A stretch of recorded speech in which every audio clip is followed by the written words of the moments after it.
Saudara, Kolose pasal 4 mengajarkan kita begini.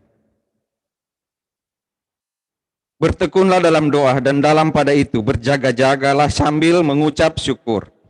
Berdoa jugalah untuk kami, supaya Allah membuka pintu untuk pemberitaan kami, sehingga kami dapat berbicara tentang rahasia Kristus yang karenanya aku dipenjarakan. Dengan demikian aku dapat menyatakan sebagaimana seharusnya. Hiduplah dengan penuh hikmat terhadap orang-orang luar. Pergunakanlah waktu yang ada. Hendaklah kata-katamu senantiasa penuh kasih, jangan hambar. Sehingga kamu tahu bahwa kamu harus memberi jawab kepada setiap orang. Saudara, Kolose ini adalah pelayanan yang luar biasa karena dimulai dengan ibadah di rumah orang. Di rumah Filemon, kalau saudara baca di belakang sini, ada seorang teman Paulus bernama Filemon. Ada jemaat di rumahnya. Ya, ada jemaat di rumah dia. Itu di Kolose. Jemaat di Kolose adalah jemaat yang kalau kita di Manado ada jemaat Kolose ya. GA Kolose. Ada tuan-tuan di Kolose. Ya, ada tuan-tuan itu tadi dibaca oleh Saudari Tessa ayat 1. Tuan-tuan berlakulah adil. Jemaat yang hebat itu, jemaat di Kolose dimulai dari rumah seseorang namanya Filemon. Beribadah itu dimulai dari rumah. Lalu setelah itu jemaat itu berkembang. Dan Paulus tulis surat kepada mereka. Surat yang ditulis Paulus itu bersamaan dengan surat Efesus. Kalau saudara baca di sini. Surat untuk Kolose ini juga sama Paulus dibilang bagikanlah kepada jemaat lain. Itu ayat yang ke-16. Bila mana surat ini telah dibacakan di antara kamu, usahakanlah supaya dibacakan juga di jemaat Laodikia. Demikian juga surat di Laodikia dibacakan juga kepadamu. Itu cara mereka dulu. Begitu mereka berbagi surat, begitu mereka berbagi Injil, begitu mereka berbagi pengajaran. Kalau mereka terima surat yang bagi mereka bawa ke kota lain, ke Laodikia, untuk dibacakan di sana. Kalau sekarang pakai Zoom, saudara lihat itu. Mereka bacakan itu surat di sana. Jemaat di Kolose, jemaat yang suka sekali berbagi. Jemaat yang mengutus orang untuk melayani bersama-sama dengan Paulus. Jemaat yang ada di antara dengan Paulus, dipenjarakan. Onesimus namanya. Hamba dari Filemon, yang kalau saudara baca di sini. Dia dipenjarakan dan dimenangkan oleh Paulus di sana. Di dalam penjara pun Paulus bisa memenangkan jiwa. Kolose jemaat yang maju. Tetapi ada yang datang di Kolose dan mengajarkan ajaran yang salah. Ada yang datang di Kolose dan mengajarkan ajaran-ajaran yang tidak cukup hanya dengan Yesus. Tidak cukup dengan Yesus. Bagusnya ada sesuatu yang lain bersama-sama dengan Yesus. Supaya makin indah pengajaran itu. Nggak bagus kalau cuma Yesus. Nanti saudara akan temui itu. Nanti kita akan temui begitu banyak sekarang. Masa sih cuma dengan Yesus? Harusnya bagus begini Pak, tambah baik. Tambah baik liturginya, tambah bagus strategi pelayanannya, tambah baik, tambahkan sesuatu selain Yesus.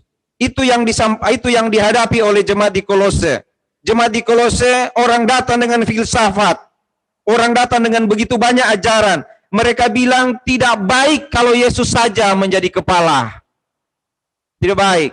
Makanya di Kolose gini, Efesus itu bicara tentang orang percaya adalah tubuh Kristus. Itu Efesus. Di Kolose bicara tentang Yesus adalah kepala. Yesus adalah kepala, nggak bisa digeser dia. Dialah kepala, nggak boleh digeser. Posisinya adalah kepala, tidak bisa ada dua orang di situ. Tidak bisa ada dua kepala di situ. Yesus saja.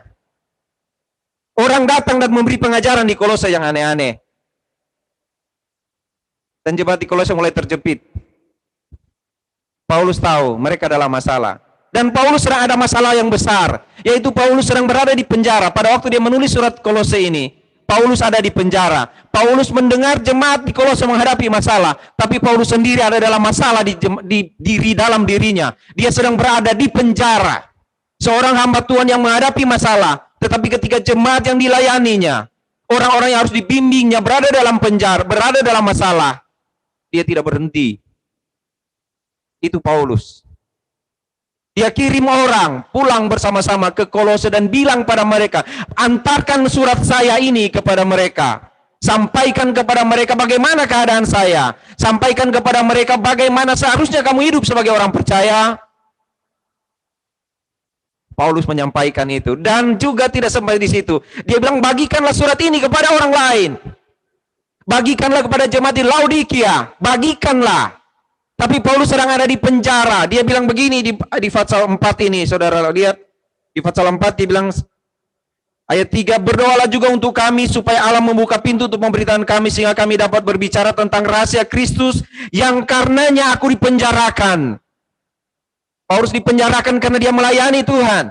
Karena dia bicara tentang kasih Tuhan. Lalu dia bilang di ayat yang ke-18, salam daripadaku Paulus. Salam ini kutulis dengan tanganku sendiri.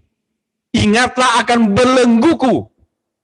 Dia bilang kepada jemaat di Kolose, saya terbelenggu, saya dipenjarakan karena berita Injil. Dan kalian jangan sampai disesatkan oleh ajaran-ajaran yang salah. Jangan disesatkan oleh ajaran yang ditambah-tambahkan pada sesuatu yang seharusnya sudah digenapi oleh Kristus. Ada filsafat kosong, ada yang bilang begini di situ. Nggak bisa, kamu harus disunat, tambahlah upacara ini. Kalau tidak ditambah upacara ini, kamu nggak lengkap sebagai orang percaya. Saudara, saya berpikir seperti ini. Bagaimana kalau saya ada di posisi Paulus? Di penjara. Lalu jemaat ada masalah. Gimana? Ya kan? Saudara yang kasih dalam Tuhan Yesus, syukur saya bukan Paulus. Jadi hidup saya nyaman-nyaman aja. Nggak pernah menderita. Nyaman saja. Sama saudara kita? Sama kita hidup nyaman-nyaman saja? Tidak ada masalah? Kalau ada masalah, saudara, tahu nggak? Kalau ada masalah kita urus apa dulu? Masalah kita kan? Lalu kalau ada masalah orang kita bilang apa? Aduh, saya pengen sekali bantu, tapi aduh, saya juga ada masalah ini. Ya, kalau kita ada masalah kita akan masuk ke dalam dan mengasihi diri kita. Aduh, bagaimana ya? Saya pengen lakukan ini, tapi aduh, ini hidup juga lagi begini. Bagaimana ya? Pernah begitu, saudara? Saya ingin sekali sih bantu, tapi bagaimana ya? Saya juga sendiri baru ini. Saya juga perlu. Paulus bilang, aku dalam penjara, tapi aku harus menulis padamu. Aku harus menjaga ajaran yang salah datang padamu. Aku harus mengajarkan yang benar. Karena kalau tidak, masalahmu akan tambah berat. Saudara, sudah masalah ada, lalu tidak bersama-sama dengan Tuhan, waduh tambah berbanyak masalah. Tambah banyak masalah. Masalah berat, lalu tidak lagi bersama-sama dengan Tuhan, akhirnya kita mengurus diri kita sendiri. Saudara pernah nggak kalau lagi sibuk ngurus diri sendiri? Kalau saudara lagi bersih-bersih kuku gitu. Pedicure? Medicure? Apa cure itu? Begini kan. Ada anak jatuh. Ayo bangun dek. Jatuh lagi 2 kali, hati-hati. Jatuh lagi 3 kali. Makanya kan kamu, nah gini loh. Itu begitu. Iya. Enggak ya? Mudah-mudahan. Saudara, sulit sekali berada dalam masalah, lalu kita tahu orang lain ada dalam masalah. Lagi sakit, ada orang sakit. Ya. Sudah sakit, lalu ada orang sakit. Aduh, kayak apa itu ya? Nah saudara, belum lagi pelayanan. Saudara, belum lagi pelayanan loh. Kalau kita lagi ada masalah, aduh, di penjara loh ini. Paulus di penjara, saudara. Berat kan, berat itu kan di penjara, saudara. Kalau penjara sekarang masih enak, ada kamera. Kalau jahat-jahat, ada yang penjaganya nggak baik, lapor. Tapi penjara dulu, apalagi penjara karena menginjil. Dibelenggu, ditaruh di penjara tengah paling bawah. Paulus ada di situ. Sangat sulit, tapi masih ada waktu bagi dia. Boleh nggak kasihkan saya alat tulis? Saya harus menulis untuk jemaat Kolose, untuk Timotius, untuk Efesus, untuk jemaat-jemaat yang ada di sana.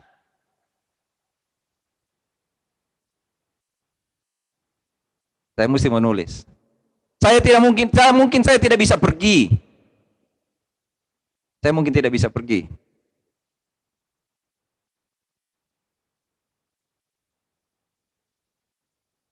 Tapi saya bisa menulis.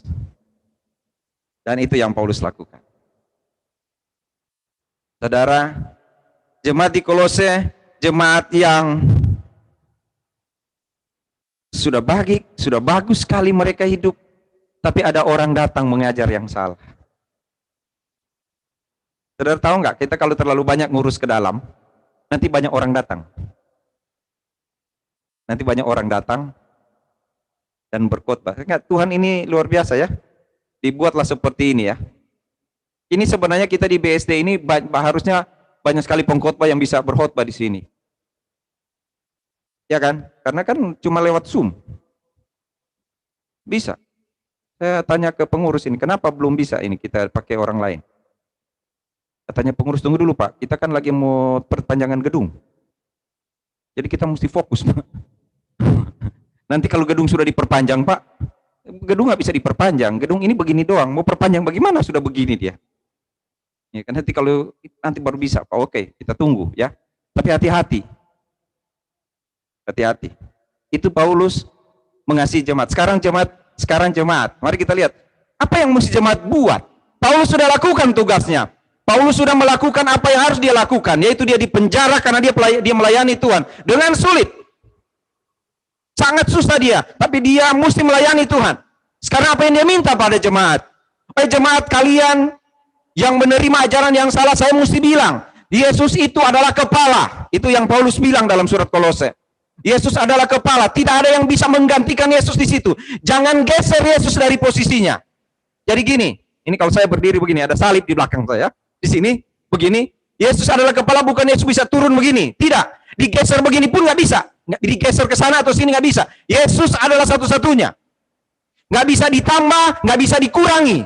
Nggak bisa digeser ke kiri atau ke kanan. Tetap, itu Yesus. Itu yang saya sudah khotbahkan pada hari Kamis ya. Dia sekarang sudah naik ke surga. Tidak ada yang dapat menggeser lagi Tuhan di sana. Tetapi ajaran-ajaran tentang Yesus bisa digeserkan dalam gereja. Itu sudah dialami oleh jemaat-jemaat di Kolose.